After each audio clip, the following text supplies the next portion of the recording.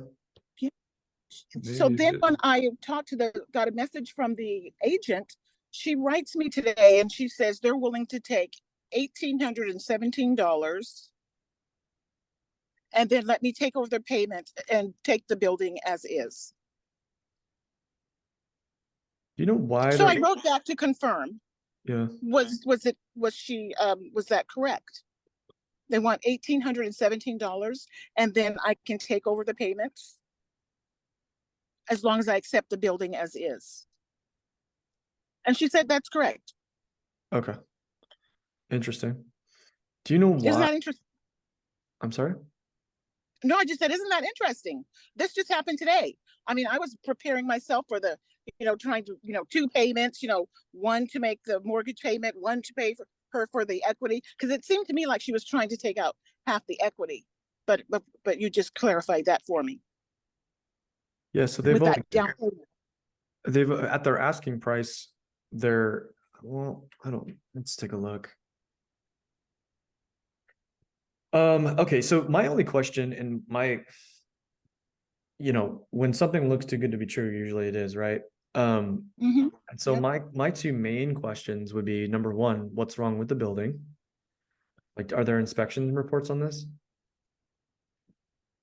Apparently, they're telling me it's been self-managed, and the agent's telling me she's going to get back to me with that information.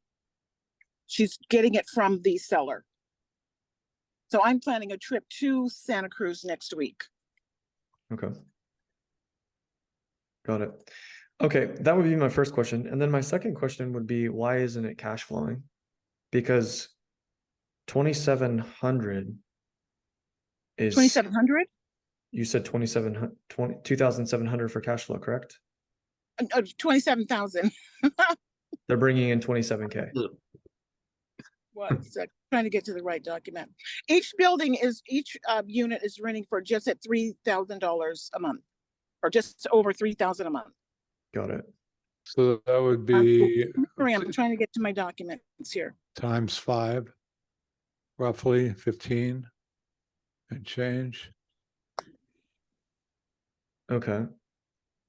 So what's your exit strategy here? Are you planning on taking this down yourself? Are you looking for a joint venture partner? Are you trying to assign this? What are you trying to do here? No, I had promoted it as for a private money partner to come in with the financials. This would be a buy and hold. I would live in one and rent out the rest, targeting UCSC students. There's a shortage of housing for the students, and there has been since I lived there 20 years ago. Is that an abandoned railroad track behind it? I don't know, Gary. Yeah. Did you want me to take a look? Yeah, it looks like it's probably abandoned. Yeah. Yeah, okay. Yeah, we don't, that would devalue the property significantly. Okay, so do you have access to private money? I'm searching for private money. Okay. I am searching for financing. Yes. This is going to be a considerable down payment. You know, they're asking 2.4. And really with this type of property, you want to be looking at cash flow as the valuation of the property. You're not necessarily going to be comping this. Because number one, it's going to be really difficult to find comps. And because there's so many doors, you want to address it as a buy and hold. So this is, I would say, a little bit more advanced. At most, you could expect to pay, if this is what they want for their asking price, you know, you're looking at $240,000 up front. So that's considerable. You know, if you were to loan, if you actually had a private money lender who could give you that cash, you're looking at payments at around $2,400 a month. And then you're probably going to need to balloon that out at 3 years. So if you're not financeable, you're going to put yourself in a very risky situation here. The seller said she's willing to carry for up to 15 years. Okay, cool. So is this worth taking off the line? I'd like to get to Monica before we're done. We're running really late today. You could talk to Gwendolyn offline on this. Yeah, Gwendolyn, let's chat. I've got access to that kind of cash. So let me give you my email. And can you stop screen sharing now? Yeah, go ahead. Okay, so Gwendolyn, I'll shoot you my email and we can chat, okay? Okay, thank you. Of course. Thanks, Gwendolyn. Thank you, Gary. Last up today, Monica Hawkins. Hi, Jerry. Hi, Thank you guys Monica. for sharing all that. Thank you. Hello, Patrick and everybody there. We I couldn't had have a planned similar- today. No way we could have planned today. It was Yeah, it was it perfect was timing. serendipity that what happened today. It's the Yeah, only way to yes, you had me describe that. crying. My situation is kind of similar. Like I work all day and then I go home and I do this and I keep on working and then I get up in the morning, drop off my child at school and then go do, focus on this and then go to work again. It's a similar situation what Ann was going through. The only difference is that my parents during COVID, my husband lost his job, I lost mine. And there was no unemployment check coming in. So my husband had a nervous breakdown. He walked away. Mom of 10 children. My youngest is she's pretty much the last one. I have my son and my daughter helping us with the house, but I know there's equity in the home because I've looked at the auditors. I've checked the comps around the area. They just sold a few houses around the neighborhood. We live in my parents' home. We were trying to modify the loan, which is what Patrick was mentioning about that. But how do you modify a loan? Like if my husband's not there, the mortgage is under my dad and my husband. They just turned everything over at the estate, but I have not received the paperwork from the probate when my mom passed away. My dad had passed away last year. The year before my mom it's been 1 year anniversary on the 20th of September.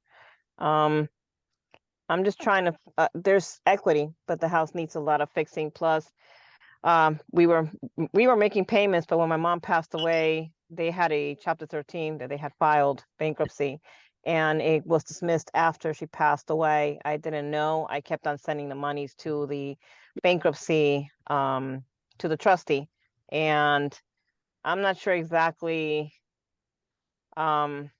He told me I couldn't make any more payments. So now it will be a year in October. Because we made a payment for October, and after that, the bankruptcy attorney says, you either need to file bankruptcy again or wait and get a probate lawyer. So which we did, My son helps me, my daughter helps me. We live in the house. And then we have my youngest daughter, the last one of the 10 that's with me. But my husband's not there, and I'm not sure exactly how Okay, to so modify the loan let without me, him. okay, let me being jump there. in because I'm getting lost here in what the goal is. So you want to hold the asset and modify the loan, is that correct? Please, yes, Okay, so in order, from my understanding, in order for you to be able to modify the loan, whoever's on the note must be in the house and have income. that's the thing. My dad, they're trying to give me the successor of transfer the estate to me because my mom left a will and left the house to me. Okay. I'm still waiting on a probate, but we're almost hitting a year and I don't know how to even modify this loan because my husband's not there and I know for sure, like he's like MIA, like he got up during first 7 weeks of COVID, he got up and he just left. He was not All right. receiving Let check me or inject nothing. something here. You're entitled to keep the loan in place if you inherited it based on Garn Saint Germain Act. And this is getting a little complex. We really got to, talk to you a bit. You may need an attorney. I don't know. But if you want to keep the house, it seems to me that there's a good chance you can legally. But how much in arrears is this mortgage? It would be, we made the payment for October and November after my mom passed away last year. She passed away on September 20th. So how And much is after the that, they monthly? told me I couldn't make any more payments. Well, let me help Monthly you. was $24.90 with the bankruptcy. My dad's normal payments were $14.86. The house is actually worth somewhere between $394 and $415. Our neighbors, like our next door neighbor, he sold his house twice. It's in, Monica, would you just privately give me your phone number and email address and we'll see what we can do to help? okay, Because we're not going to thank be able you. to resolve this. But we're going to try to help you, see what we can do to help. Okay, and I had one more question. It's kind of it's a small question. I was working prior to doing the with the elephant challenge here. I know Pace had mentioned, we did all this thing with the calls and everything in Cali. I was already dealing with another realtor, which I found under foreclosedhomes.com. So he was offering me to send me more homes, that have it. He's working on it because I had found a few properties in there. But then when I found one of the properties, it happened to be a piece of a land that I guess you can build on it, but it had a little shed on it. And I guess that was the house.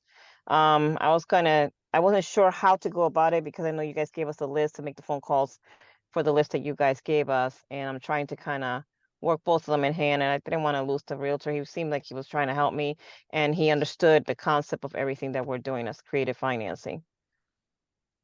So what's your specific question? Actually, what's your opinion on that? Because My I'm opinion on not sure, land? like, can I still work with If I were him? you, I wouldn't focus on land because once you get really good at wholesaling single family homes for cash, and then you start to get into the development world, you're going to figure out that every single developer is different. And so Okay. they underwrite things completely different, whether it's a ground up build with utilities on site, or if it's just, it's just land and they need to go through entitlements. It's different in not only the area, but the investor in which you're speaking to. They are underwrite it differently. So you have to know the investor's mind in order for you to bring them opportunities. And it can be extremely profitable. However, if you're not really dialed in, it takes a lot of time and it could be not the best use of your time. Okay. All righty. Thank you. All right, everybody, be sure to join us on Wednesday with my friend James. We're going to be talking about door knocking and working foreclosures from someone who's actively doing it. And we got a lot more in store for Wednesday. Thank you, everybody who shared today. You're all amazing. We love you for sharing with us. It was so incredibly awesome of all of you. Patrick, any last words? I just want to say thank you guys for being genuine and open about sharing your experiences, because we've all benefited from it today. And I know it's not always easy to share that stuff. So I appreciate it, guys. Thank you. And Mike, stop dominating the conversation, would you? He's so chatty. All right, take care, guys. Goodbye, everybody. Thank you so much. Bye. Have a